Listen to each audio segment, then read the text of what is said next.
YouTube family, કેમ છો બધા? મજામાં ને? Good morning. તો આજે છે 11 અને 11ના દિવસે દ્વારકાધીશના દર્શન કરાવો. સૌ પ્રથમ તો જોઈ લો મિત્રો, આજે 11ના દિવસે મંગલા આરતીમાં જ શ્રી દ્વારકાધીશના ચરણોમાં 56 ભોગ ધરાયા છે અને કેટલો સરસ મજાનો શણગાર કર્યો છે આજે દ્વારકાધીશનો. જોઈ લો, આ છે મંગલા આરતી અને આજે 11 છે એટલા માટે ઘણા મંદિરોમાં, જેમ કે રણુજા છે, મોટી રણુજા છે, તો ત્યાં બધા મંદિરોમાં આજે નાના મોટા મેળા હોય છે અને ઘણા ભક્તો ત્યાં જાય છે. તો આજે 11નો ખૂબ સારો એવો દિવસ છે. તો આજે મેં તમને દર્શન પણ કરાવી દીધા. હવે તો ભગવાનના આશા કરું છું કે તમારા બધાનો દિવસ ખૂબ જ ખૂબ સારો એવો જાય અને તમને હંમેશા ખુશ રહો. તો આજે હું તમને એ જણાવીશ કે અમે દેશી પાઘડીનું શૂટિંગ કયા કેમેરાથી કરીએ છીએ અને કયા કેમેરા છે અમારી પાસે. કાલે મેં તમને માહિતી તો આપી છે અહીંયા સ્ટુડિયો વિશેની કે હું શું કામ કરું છું, શું નહીં. આજે હું તમને એ જણાવીશ કે અમે દેશી પાઘડીનું શૂટિંગ કયા કેમેરાથી કરીએ છીએ. તો ચાલો આપણે જોઈએ કયા છે કેમેરા. ચાલો મિત્રો, આપણે જોઈએ કે અમારી પાસે કયા કેમેરા છે. તો આ છે માઇક, જે માઇક લગાવી અને આમાં વોઇસ રેકોર્ડિંગ થતો હોય છે. જે માઇક છે એ કેમેરામાં લગાડવાનો હોય છે. તો આ છે 70-200, જેનાથી અમે શૂટ કરીએ છીએ દેશી પાઘડીનું. પછી આ છે 24-105 અને બીજા છે 60 કેમેરો છે, 50 mm લેન્સ છે. અને આ બધી, આને મોટો બેટરો કહેવાય, જે લાઇટ માટેનો છે. આ LED લાઇટ છે. આ લાઇટમાં અહીંયા આ જે બેટરી છે એ લગાવવાની હોય છે.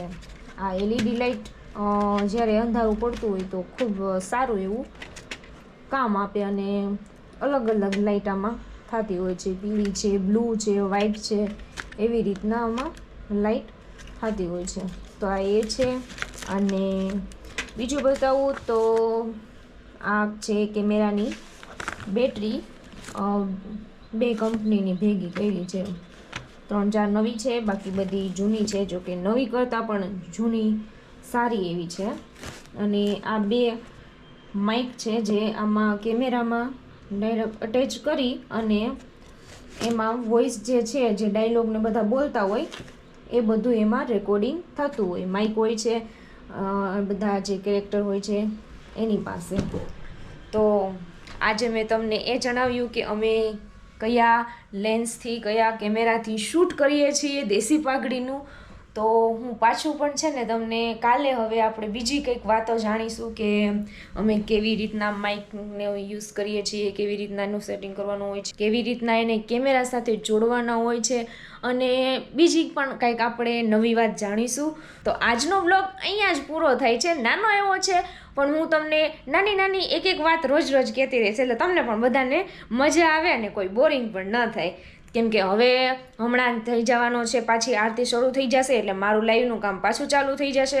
એ લાઈવનું આરતીને બધું પૂરું થશે એટલે પાછું મારું એડિટિંગનું કામ ચાલુ થશે. તો હું તમને એ પણ જણાવીશ કે અમે દેશી પાઘડીનું એડિટિંગ કઈ રીતે કરીએ છીએ, એમાં કેટલા કટ આવે છે, બધું જ માહિતી આપીશ. અને ક્યારેક આપણે પછી દેશી પાઘના સેટ ઉપર પણ જાશું, તો એ પણ આપણે વ્લોગ બનાવવાના છીએ.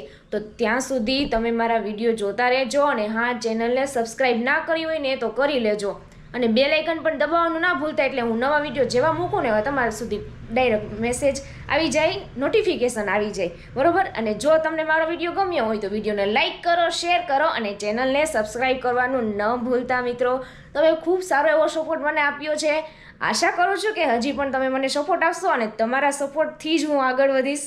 તો પાછા મળીશું કાલે એક નવા વ્લોગ સાથે અને દ્વારકાધીશના દર્શન પણ કરાવીશું કાલે. તો ત્યાં સુધી બાય.